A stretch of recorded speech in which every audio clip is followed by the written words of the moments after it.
Hi, today we're going to review the Corpus Femina Tarot, an 81 card tarot deck. Rare to, guys.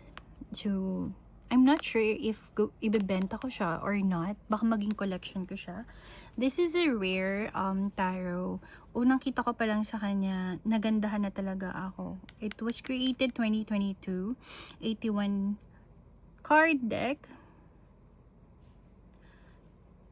Alright. So, meron siyang tatlong extra cards. The artist, the canvas, and the masterpiece. Ayan.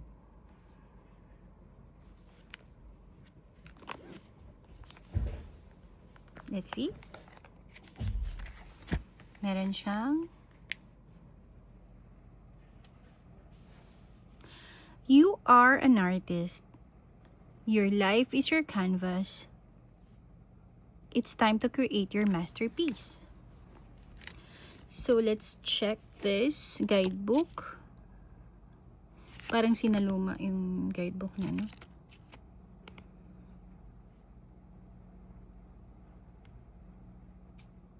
Okay.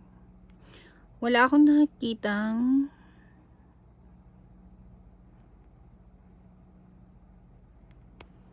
reverse meaning. Simple lang. Ganito lang siya. Okay? Let's proceed with the cards. Oh, meron siyang message sa loob. I started my journey armed with curiosity and wonder. Each obstacle conquered a milestone. Every failure a teacher. Now armed with wisdom, I conquer my world.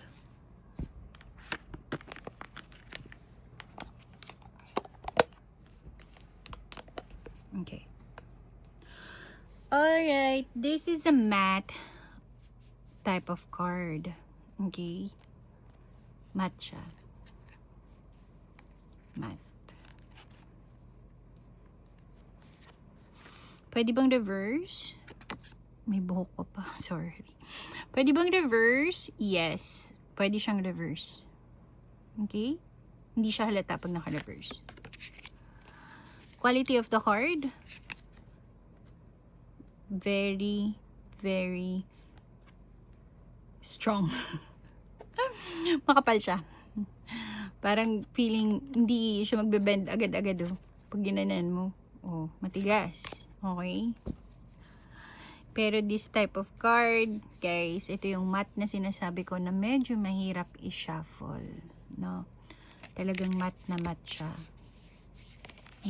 Medyo kapag ganito, medyo struggle ako to shuffle. Minsan, naglalagay muna ako ng lotion, pero hindi naman ako, hindi ko binabasa yung kamay ko. As in, maglalagay muna ako ng konting lotion. Tapos, para ma-shuffle ko siya ng maayos. Ito yung ganitong klaseng card. But, black na black talaga siya, oh. Tapos, isang napansin ko dito is, na-open ko na kasi ito eh, is yung mga yung ones, brown yung color. Ayan. Yung swords, gray. Tapos may pagka-blue. Yung yung cups. And then, yung coins or yung pentacles is black.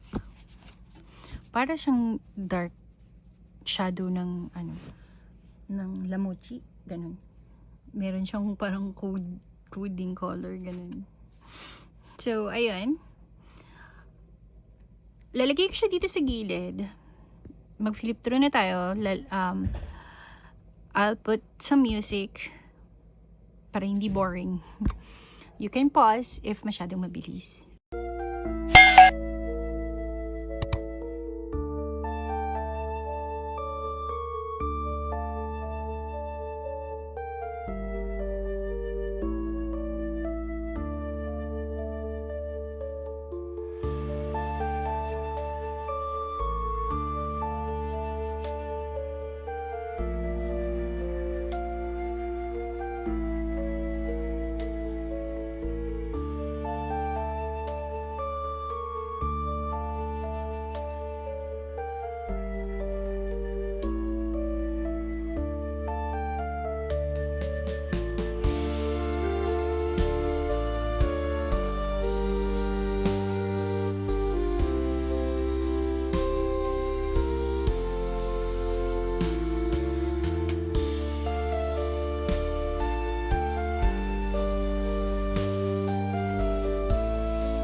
Okay.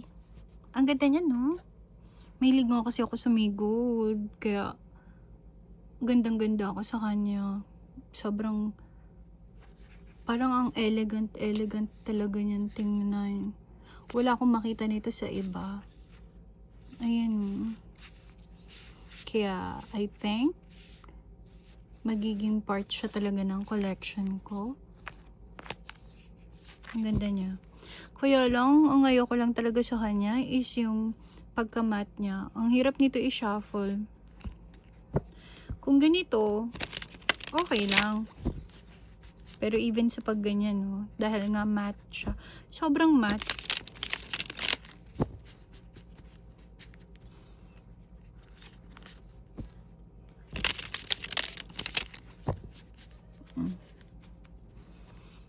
Kapag pag ganito,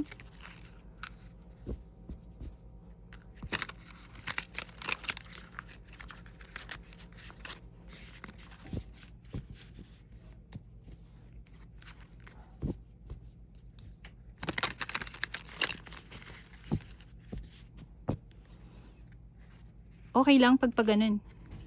Pag ganito. Okay lang. Pero, pag ganito, medyo nahihirapan ako. Kasi, sobrang matte niya. Parang nadikit-dikit. Ganun. Ganun yung pakiramdam. Pero, I love the images. Gusto ko yung images niya. Okay. So, this is 9 out of 10 for me. I love it.